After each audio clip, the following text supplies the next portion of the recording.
So I'm Mark Develis. I'm a producer on Need for Speed. I was in charge of creating the HDE this year for Need for Speed Undercover. And one of the challenges this year was creating an action title that was very accessible with the physics. We wanted to create a whole bunch of crazy cool maneuvers that, with essentially a flick of the button or a flick of the stick, can place into the hands of the user, a very enjoyable, easy experience. So this year we started off with a simple burnout. So essentially you're just holding both the LT and RT triggers down, spooling up those tires, getting the smoke billowing out of the fenders there. And all I'm going to do here is just let go of the brakes, hold the throttle down, and bam, we're off. That essentially started, okay, that was pretty generic, where can we go from there? So we said, start with a 360, so you do the same thing, you release the brake and you hold the steering all the way to one way. That puts the car into a beautiful 360. The camera stays stationary. First time ever where you're able to see the full 360 of the car. You see all the realistic suspension movement as we're going over the curb as well. It looks really beautiful and cool. Physics is all doing it naturally. Nothing's being faked, phonied. We went basically from 40 attributes, say 6-7 years ago, to up to 400. Everything's based on curves, speed. We can tune essentially every parameter of the car.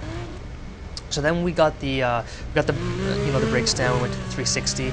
So then we said, why can't we do a 180? So essentially with a flick of the e-brake and a flick of the steering, we're into a 180.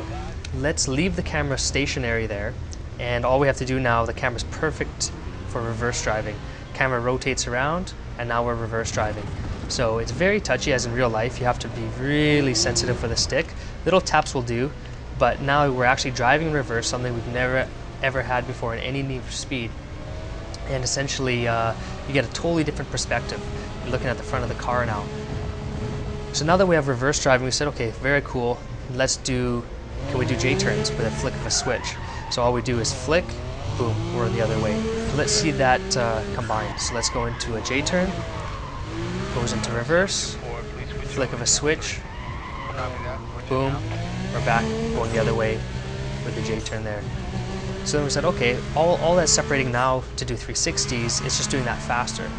So let's gather some speed here. So there's a perfect one there. So nice and sharp and crisp. Let's do one more to show it shows that that one wasn't a fluke. Nice and simple. There we go, nice and reactive. Just showing you how flicks of the switch and flicks of the controls allow you just to dance around, finesse the car. I'm going to show you now how that's possible. If you pretty much spin the car around in this light, first time again ever where you're able to see the side of the car completely, you'll notice the fenders here, how much suspension movement there is in the car. That's all happening naturally. That's all, we have progressive springs, we have digressive shocks, we have roll bars, we have everything based on speed. So we are able to go and diagnose problems in the car all the way through the development of our titles, and essentially hand tune each and every single car perfectly. And each one of the cars feels different. That's the other thing, all-wheel drives feel different than fronts to rears as well. And within those categories, depending on weight, depending on wheelbase, depending on ride height, everything handles and has its own character. The other thing is drifting. We don't have, as per se, drifting modes of drifting. We have drifting right into the game mode. That was awesome, funneled right through. So I'm able to essentially go through a long corner. As long as I keep my throttle pinned and counter steer, I'm going to keep the drift going. So there you go. You saw the drift right through that corner. So let's get some speed here again. Let's NOS. Counter steer, and you see as soon as I counter steer, boom, the car comes right out of it. When you don't counter steer, you go in, boom, you're going to spin out the car. Physics thinks, okay, he's holding the e-brake long enough, he wants to do a maneuver, or he's, you broke that traction point where you've gone past 100% of the tire and you're going around. So some other inputs that we put in that are very cool this year to give the player more control is the double tap feature. It's whenever you're coming up to a roadblock or you want to change directions quickly, you'll notice all I'm going to do here is double tap the brakes here. I'm in 4th gear, double tap, and I go instantly into reverse.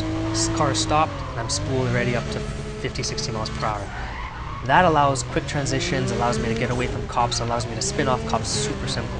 The other thing that we put in is we catered really to NOS. Not only does NOS,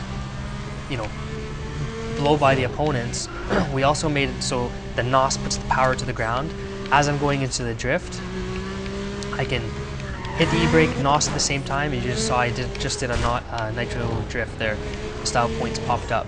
So again, show you, we're gonna drift, NOS at the same time, and I'm NOSing and counter steering at the same time to really keep the drift going. So timing is crucial, timing is key. Like I can't stress enough, nothing is faked. It has been my duty over the last 7-8 years, since Hot Pursuit 2, we're developing Underground to create a physics engine that was powerful.